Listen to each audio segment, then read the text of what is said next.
Hi, welcome to another episode of Creating Cultures that Outperform. I hope you're enjoying this wellness series. We have another episode today, which is how wellness impacts speed of thought. I think that is incredibly relevant, very important. Companies are trying to move faster. Speed of thought is one of the things that's going to drive your organization forward. I'm Frank Wander, the founder of People Productive, and I'm here today with my co-host Terry Mays. Say hi to everybody. Hello, everybody. I'm Terry Mays, a certified culture engineer with emphasis on helping companies bring out the best in their people. And People Productive helps companies use the time, talent, and energy of the people most effectively so they do, in fact, create cultures that outperform and are products of design. And we're happy to have Terry back. Last Yes, week was a glad very, to be back. yeah, first time that I had a solo here. Oh, that was a rough one. But Terry made a cameo. She was here from the metaverse if you tuned in and watched it. So today we're going to talk about how wellness impacts the speed of thought. So, when you look at a human being, we talk about different parts of the body, but in fact, humans are holistic. Everything going on around them, all the things happening in their environment do affect people's ability to think and affects absolutely what they focus on. So we can get into it right now. I'll start with just a chaotic work environment. When people are in a chaotic work environment, they're really interrupted all the time. And in a chaotic environment like that, it takes roughly 23 minutes if you're in a state of flow to get back into a state of flow. Just think about that. A state of flow is oftentimes 5 times as productive as a non-state of flow. So having an environment that's chaotic is like running your equipment at one-fifth the speed it could potentially go, or having a car on 2 cylinders versus 8. Now, you would never let that happen, but it happens every day in the workplace because these aren't managed. People don't understand the human side of business. They don't know how to create environments where people are both willing and able to give their best. And this is just one example, right, Terry? I know you have a ton of them. That is so true. You end up being in this place where you're being pulled in multiple directions. And oftentimes that is looked at as something good that, oh, this person is valuable to the organization and they're being pulled from different directions all day long. You're seen as a valuable person. But really, you're really limiting your organization by having one person be the linchpin for everything. You can't have everything flowing through that one person. Having people pulled in multiple directions like that really challenges their ability to focus.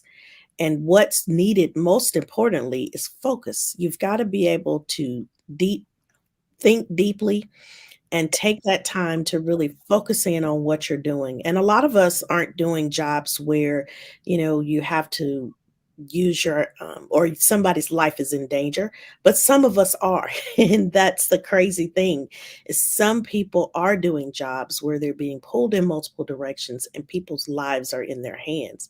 And so you really do want to pay attention to that. You want, as a leader, you have to make sure that your people are not being pulled and moved from one thing to the next and they're multitasking. And we've talked about this before, the human brain cannot multitask. So make sure that you're not putting people in that situation where they feel like they have to try to do everything.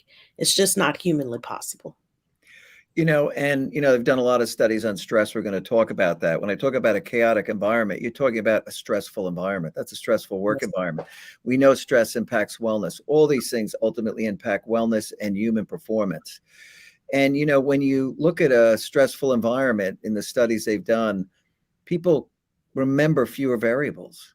It Yes. affects their memory. So here's speed of thought, their ability to recall information, how much they can remember, right? All of that is compromised by a stressful work environment. So super important that you focus in on creating an environment that is tuned for people to really think and solve problems, remove these different stressors. Another example, right, Tara? Yes. You don't want people having to take so much extra time to get back into that flow. So when you're in your flow, your brain is clear, you're able to think clearly, you're creative juices are flowing, you're able to do the things that you need to do and get them done much quicker than when your brain is bogged down and you've got all this brain fog because you're trying to juggle too many things, or you have not had enough rest. You have not been able to sleep at night because you're stressed about things that you're doing on the job, or you're just stressed because you have a lot of family responsibilities or just a lot of obligations. That lack of sleep really does impact your speed of thought because you're tired. And when you're tired, you're not able to think clearly, you're not creative at all. And so you're really going into that survival mode, and you don't really want to be there because in survival mode, you're just doing the bare minimums. You're not really thinking about process improvement, getting things done quickly and efficiently. You're just thinking about getting things done. You want to get it off your plate as quickly as possible. And sometimes it's not with the best quality because you're exhausted and you don't have the energy that you need. There are a lot of different factors that play into wellness and overall well-being. And so we've tried to unpack some of that, but really it's important as a leader that you consider some of those factors and do something about it when you see it happening in your organization. When you see people that are stressed out, they're tired, they haven't had enough rest, they aren't able to focus and be creative, look for those symptoms so that you can, as a leader, solve that problem, help them with the problem. And weave break time into schedules. Mhm. Humans aren't just a machine where they've got a tank of gas, they can keep going and going. The fact of the matter is their energy stores glucose. Glucose is in the brain, it gets consumed. And then, in fact, they make poor decisions. This has been studied too. The quality of decision making starts to deteriorate. It's not just the speed, it's the quality. And so, when you talk about an organization moving at the speed of thought, these people are primed to think, they're working, they're making good decisions, they're rested, they're cognitively engaged. They're not just sitting at their desk, present and unproductive. They're really cognitively engaged in the work. And, hopefully they're in that state of flow. And Terry is mentioning work life. Work life work life responsibilities, and home life responsibilities aren't really two separate things. It's very hard to separate unmet, home life responsibilities from your work life responsibilities because your brain is going to constantly remind you and it's going to interrupt you. And as it interrupts you, that breaks your speed of thought. You're Yes. not able to think and engage cognitively as well as you could if you really could focus on the things you have to do in the office. So the whole notion of a work-life balance and eliminating this stress that leads to, real lack of wellness in somebody's life because they have so many unmet responsibilities, they get stressed out ultimately. And that's a serious, serious thing. And it's a health issue, quite honestly, not just a cognitive issue. Yeah, yeah. You bring up a good point too. It made me think about Thank you, Larry. not having yeah, about people working through lunch and they're not taking the time to take that break to the recharge and to get your body some food. We're wired to, or we're created where we need food for survival. And I'm not saying, you just got to go out and just pound it in over the lunch break. I've been known to have some unhealthy meals in my lifetime, but you really do have to take time. You've got to take some time and you've got to eat something. You cannot starve yourself. There are lots of different fads going on right now with weight loss and people trying to, Mhm. fasting completely from food for a period of time. All of those things are just tricks in order to lose some weight. But you have to be careful with that because your brain needs the energy and your food is the source for the energy, is one of the sources for the energy. So make sure that you're taking time, take a lunch break.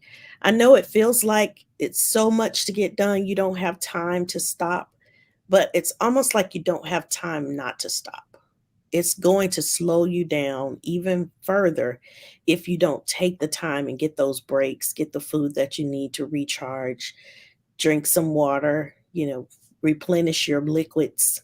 You really do have to stay well hydrated, especially even Big more time. so when you're working on high stress projects. You've got deadlines that you're trying to meet, you get very stressed out. You don't want to get dehydrated and now have your physical body start to break down. You want to keep your physical body in good health to be able to sustain some of the things that you need to get done. And we've talked it before about, stress is not necessarily bad all the time. Sometimes stress is necessary. It's sometimes there's good stress. But Stress what is you good don't to want some degree. Right. You don't want to be in that place where you're just completely stressed out and you feel burnt out. You don't want to do anything. You're just kind of going through the motions. You don't want to get to that place and stay in that place for long periods of time.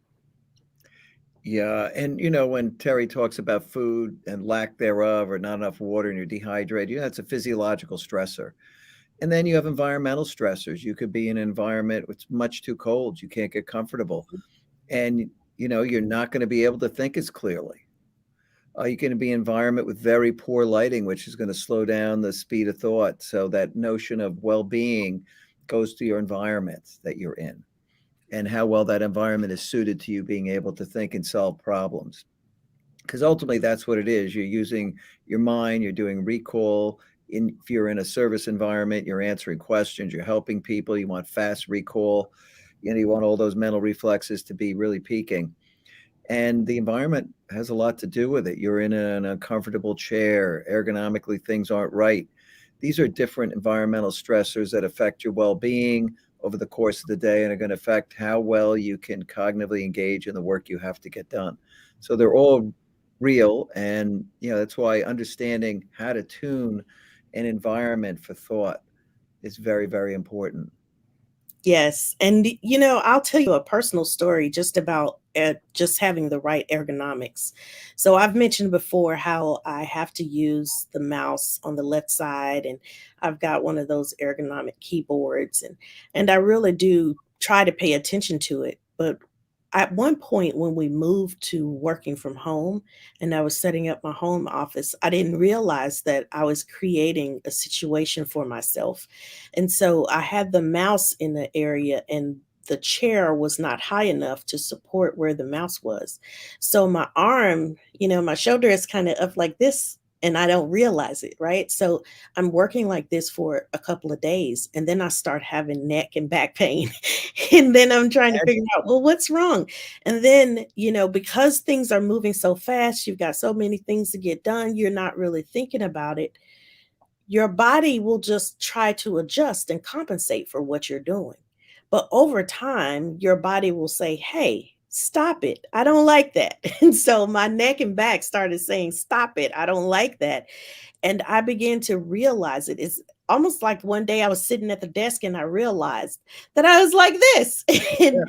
and after When you were doing this on all your Zooms, no one ever said, Terry, why do you lean nobody said every Zoom? anything. I'm just kind of like this the whole time. And so, you start to realize the position that your feet are in. Where are your hands? Where are your arms? Are you level? Is your arm level with your desk? And are you having to lift up or lower too far down? Which height is your chair? All those kinds of things really do matter.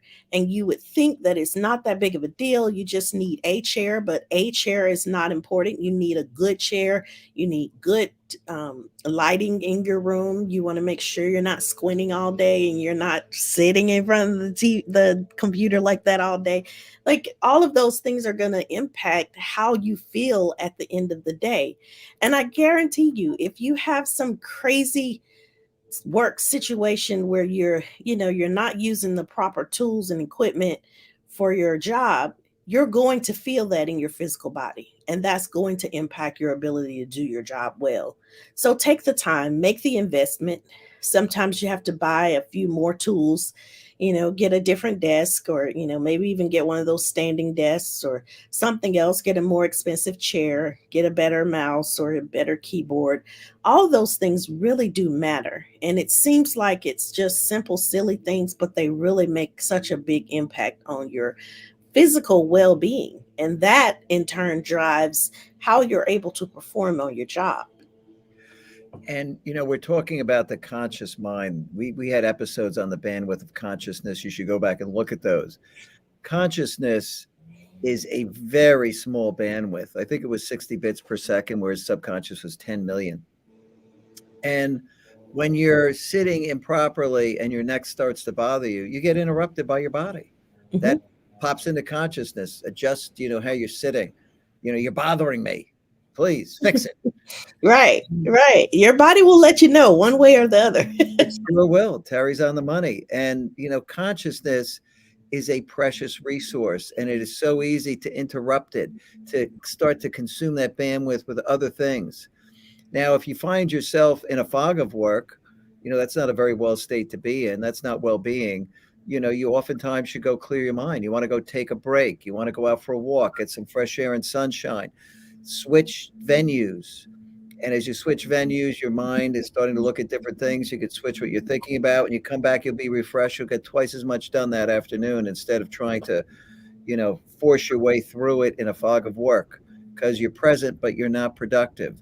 And you've got to restore that well being because that is going to help you really be cognitively most effective, most efficient. And you've got to do that. This stuff matters. It's really important.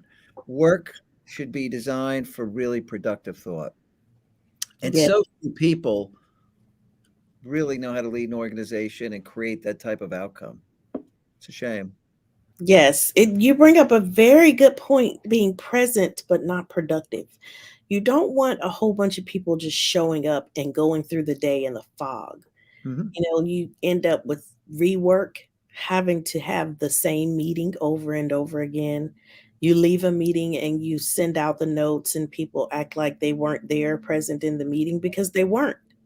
They don't remember the action items. So you end up having to handhold people through their responsibilities and remind them frequently and remind them some more. Mhm. When you start having to do those types of things, people aren't present. They are not physically present or mentally present. They're physically present, but their mind is on something else. That's right. And so you have to be aware of that and recognize when it's happening and then have some conversations. Find out what is it that's causing people to not be there so that you can help them process whatever needs to be processed. And then sometimes there's just things going on that take higher priority, and that's okay. Recognize that and work with the person. Help them through that tough time, and you'll create a much better and Mhm. much healthier culture in the process. Yeah, you will. No question about it. Other things that happen in the workplace, different forms of toxicity. You can have toxic coworkers, the worst of all, toxic leaders. And that means you can have a meeting where a group of people go to the meeting. Some are present and some aren't, because if somebody's been impacted by one of these toxic people, then they've been limbically stimulated. They're going to focus on the threat. They're going to attend the meeting. They're not going to get much out of it. They're not going to participate in a real cognitive way. So you could have a meeting where half the people are really completely disengaged because of who's running it or the things that have happened in the workplace, or two peers who don't get along and they're thinking about the other individual and the toxic things that happen. And, that's a very unwell environment. Yeah. That's not, wellness drives speed of thought. These are all things that impact wellness in the workplace well-being. And every one of them brings you down a notch or raises you up, right? Because the counter is always true. Environments that really are well tuned to think and solve problems, that's where you have the most speed of thought. Background noise. I found personally, and I did some research on this. I used to take the train into New York City. I was working on my book on the train. I was so productive. Found out that the train noise was about 71 decibels. And that's like a perfect background noise to actually get into a state of flow. It was interesting. I stumbled on that myself. But quiet environments that are too noisy are both bad for engaging in thought. Too quiet, the pin drop disturbs you. And too noisy, you can't focus. It drowns out your own thoughts. So you want some background noise, to create that perfect wellness where you can get in a state of flow. And these things are all real. They all work and they all matter. They absolutely make a difference in the overall well being of people. Mhm. And the whole purpose of what we're doing here is to try to help you focus on the people infrastructure. There's a lot of money spent on hardware infrastructure and a lot of money spent with consultants. This is some Mhm. free advice, free Yeah. of charge. Focus on the people that work for you. that work with you, that work side by side with you. Focus on the people. And as you begin to focus on the people and care about what the people care about, they begin to care about the company more. And you start to get that engaged employee that's now there, not just because of the paycheck, but they're there because they want to be there and they feel valued and appreciated. These are all things that you can do to help people get more engaged with the company. When you can create that environment where their speed of thought is very quick, people are processing a lot of data with the human mind as well as with computers. So use that time to really help people get into that speed of thought where they're able to be their most productive, most authentic self. We are in this new era of work where nothing matters more than the performance of the human infrastructure in your company. Please join us each week. Tune in here because we cover all of this vital information about how to lead an organization with a real deep, intimate understanding of how to craft an environment suited for really productive work, how to create an environment where relationships form in a very, very deep way. We have a set of series on this stuff, the human factors leadership. The well-being wellness series is one you have to tune into because most people don't really understand the linkages between well-being and that.